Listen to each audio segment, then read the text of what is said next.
Everyone, welcome to Center of Balance Live. I'm Szenan from Center of Balance, the acupuncturist.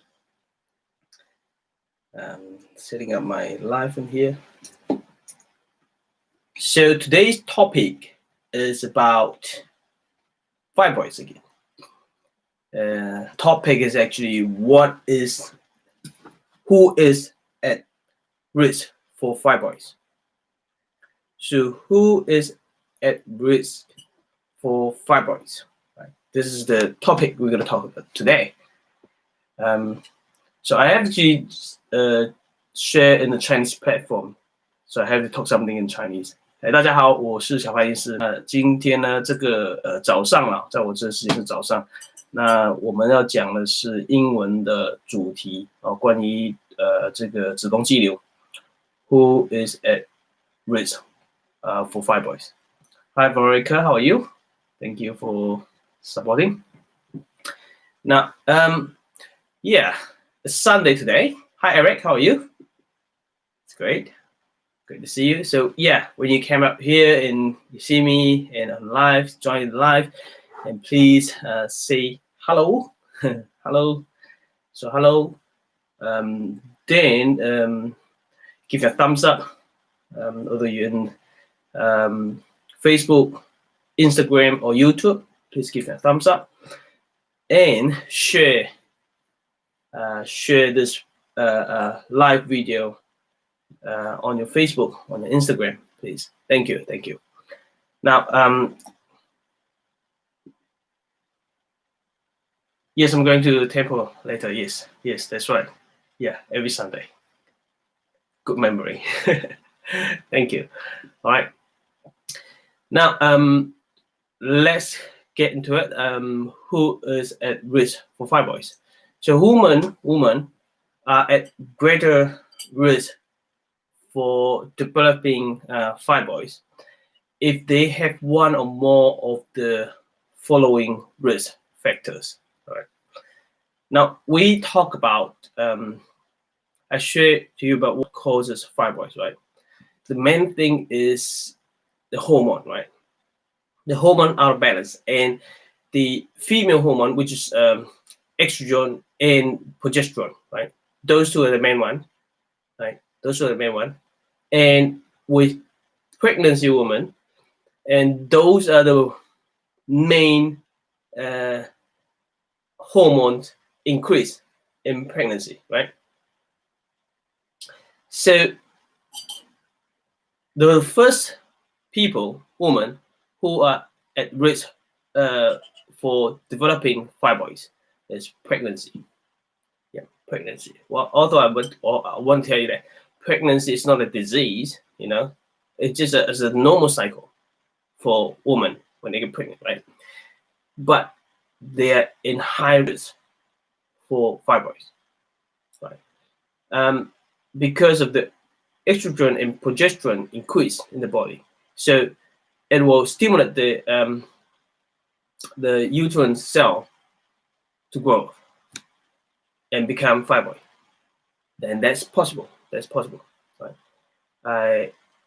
One of my patients years ago, and they came to me because of this. She didn't realize she had fibroids, to be honest. She didn't realize it before pregnant. Then since she got pregnant, and then she started get spotting. Then we did some moxibustion and acupuncture, right, for her. And then she had skin, and she found out that she had fibroids. And keep tracking it. Yeah, within a month, the fibroids grow pretty big. And the fibroid position, the growth, is actually in the way of the baby that's going to come out, in the vagina area. So it grow. So they both grow together, so it becomes a risk for the baby. So really, the fibroid, not everyone get it. When you get it, it doesn't really matter sometimes because there's no symptoms. It doesn't cause any problem for you. That in this kind of case, it doesn't matter if it doesn't make you sick. doesn't give you any symptoms, and that's fine. But for this patient, that it is a risk for the baby, so they have to do something. In the end, she get C-sections to give birth, and to try to save the baby. You see, so anything like in Chinese medicine, I won't say that. Well, I can treat it. I'll just give you needle. Blah, blah, blah. Yes, we can give the needles, but we're not sure whether we will save the baby or not. No, it's not about treating the fibroid now. It's about saving the baby. Does it make sense to you? Okay. Now, woman who, if you don't have period, you don't have the risk. So whoever got period, like it used to be 14 and a girl, a teenager, 14, they get period, right? 14. But what happened right now? You get period much earlier. My patient's daughter get period at 8 years old. That's far early. It's more common in 10 and 11 now. 10 or 11. Okay. So there's no diet too to get period that early. So as soon as you get period, then you have the chance to develop fibroid. Okay. And of course, more people get it above in the age of 30 or older, right? There's another one.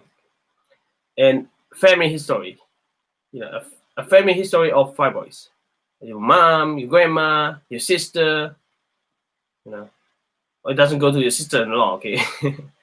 The mom, your sisters, your grandma, your cousin, when they have fibroid, then that's called a family history. So you're much easier to end up with fibroids. Again, we talk about the family history is more in your lifestyle and diet. Okay.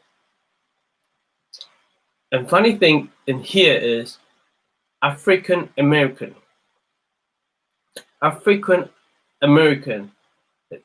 50 to 80% chance to develop fibroids. So more than European. So we need to know this, okay? Well, we haven't got African American much in New Zealand, so I don't know about this. I haven't seen anyone about this, but I do see African students in here who came to see me about fibroids. Yeah, fibroid students, from African. Okay, so African, and the others. So you have pregnancy, family history, age of 30 or older, African American. The other one is a high body weight. Which is obesity, right? A high body weight. Hi, happy day. How are you? I'm good this morning, thank you. Okay, high body weight. Oh, keep going here.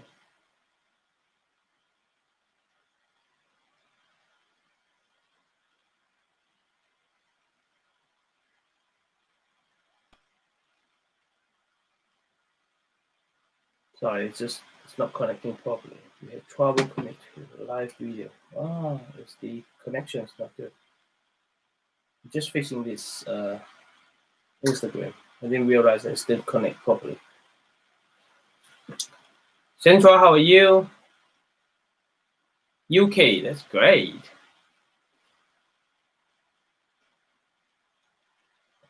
Thank you for saying hi, and please give a thumbs up and share my live video if that's possible for you. Thank you. All right, I'm going to share on here.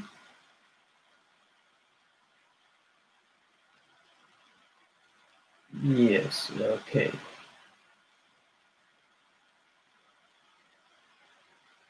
That's good.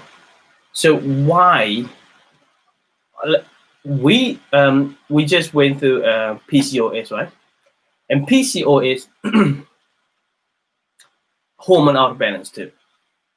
Okay. In the PCOS is the male hormone increase and female hormone decrease, right? Whether you still remember that or not. And in fibroid, is female hormone increase and male hormone decrease, right? The female hormone too much in estrogen and fibroid. And PCOS is the male hormone increase and female decrease. But have you seen anyone who developed PCOS as well as fibroid? Yes. Yes, I've seen that. I've seen that. That fibroid as well as cysts in the ovaries. And it doesn't make sense now, right? Because one of the causing fibroid is the female hormone high increase. And for the PCOS is the male hormone increase. So why some people would develop both? That's a question for you. That's because both of them are most of the time, most of the case, in this case, is they're in a heavy weight. The heavy weight, it became a problem, a real problem. Because when you develop heavy weight, it actually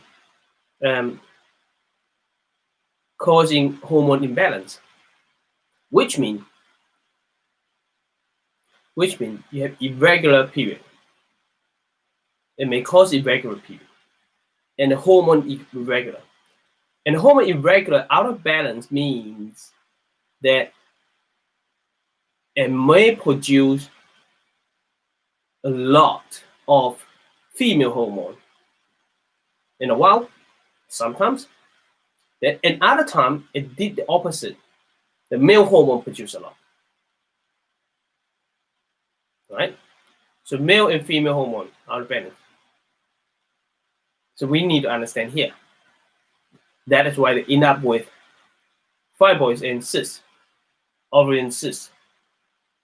So very different, isn't it? Two different things causing from the hormone, and the hormones should be opposite cause of two different things, but actually end up one body. Yeah, that's because when they're fat and hormone out of balance, sometimes it's higher, sometimes the other is higher, end up with fibroid and cysts. Okay, now I had a patient yesterday, new patient, my last patient in the end of the day, and she came in for shoulder pain, so, then she actually had cyst in the kidney, diagnosed from last year.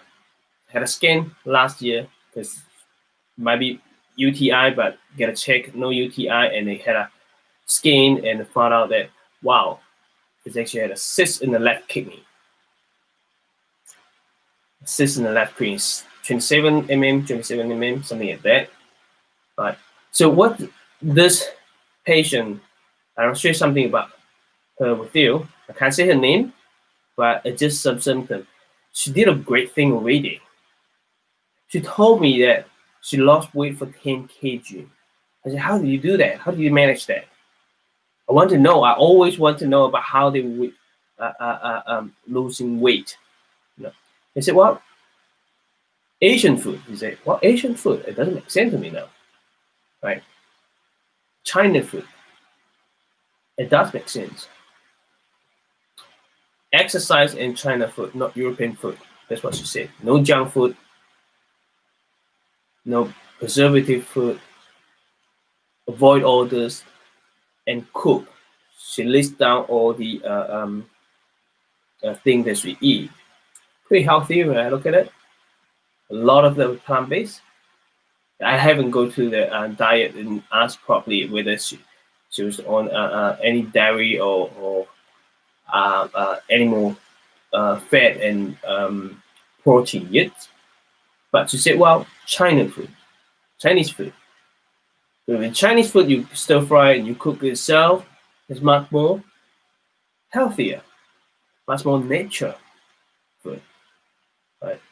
But one thing is Chinese people, we eat a lot of carbohydrate, and you want to slim down in carbohydrates. One of the things that you shouldn't base on just carbohydrates. You have a lot of veggie. That's one thing to get you slim. Okay, and the funny thing is, the Chinese people right now see a lot of people in large fat. Why is that? Because they love fast food. They love European food. We're doing the opposite, really. Yeah. So I want to tell you that what my patient using 2 or 3 months probably lost 10 kg, and she felt much better in many ways. Okay, already before treatment, and oh, of course she had a kidney cyst, and I was saying her I haven't got enough evidence since she changed the diet because there's no symptoms apart from just recently a bit of pain in the kidney area. Otherwise, there is no symptom. That's why the doctor, the specialist, they want to see her because there is no symptom for causing from kidney cyst.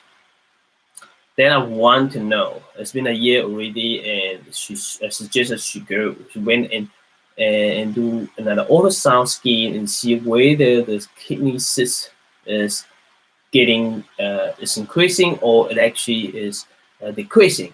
If it's increasing, then we need to do further investigation for like maybe do some biopsy on find out what actually it is. And if it's decreasing or it's gone, that's great. That is totally harmful to diet because you change the diet, she lost 10 kg. But we don't know yet, so we say, well, let's just make some plan, treat your shoulder and put aside with the kidney cyst here, not until you get your ultrasound report back to me. Does it make sense? Okay. Now, so patient, this is the main complaint of the shoulder pain in kidney cyst. And that's back to fibroids. So with fibroids, you see one of the factor people that in risk is because they are fat. Okay, they so changing this is through changing diet, following with diet. You know, don't want to go to just exercise. People say, well, exercise, you should exercise. Not everyone can exercise, but you are what you eat. Okay, you are what you eat. That's important to know. So, what is the side of the fibroid can be? Advice go for operation. Really, when it comes to fibroid, really want to go operation. It's not about just the size. It's about the age as well, and it's about whether it's grow or not. You can't just say look at the sign. Oh, the sign is so big, and then whether it causes any symptom. If the fibroid is big, tennis elbow big, okay, and if you are on the age of 40 and it doesn't cause any issue at all, there's no bleeding, there's no pain, you know, you going to menopause, don't need surgery, don't need operation, right? If the size is very small and it gives you a lot of symptoms like bleeding all the time and pain all the time, and can't stop the bleeding, There are multiple ones and very small, and you want to do something for it. And operation is one of them. But does it really need operation? No, change your diet.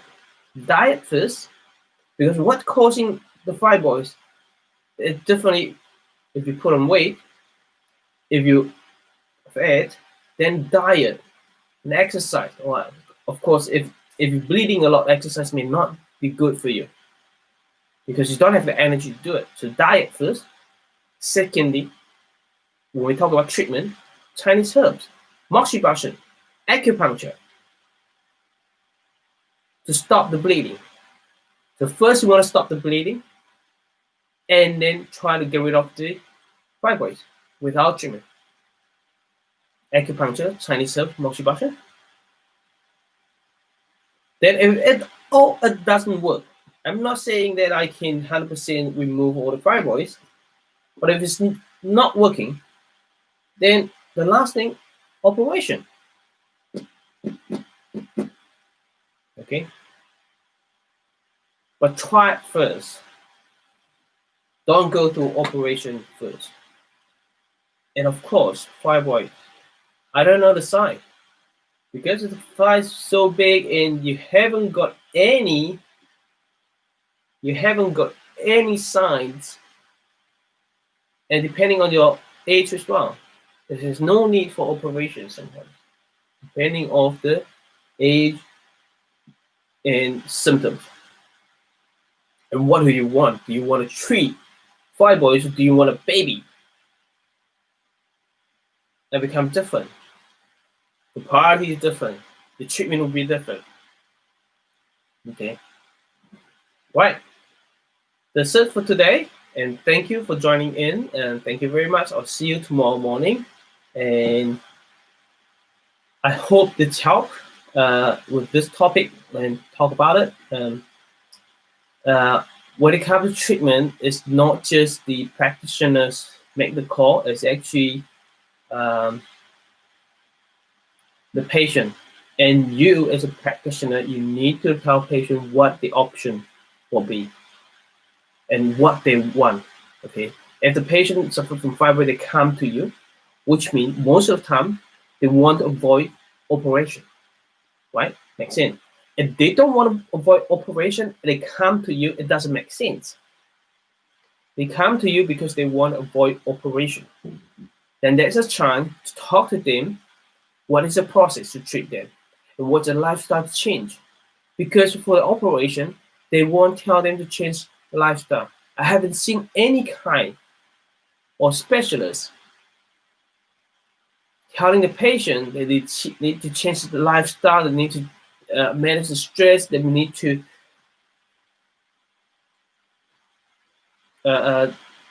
change the diet. No, they just operate it.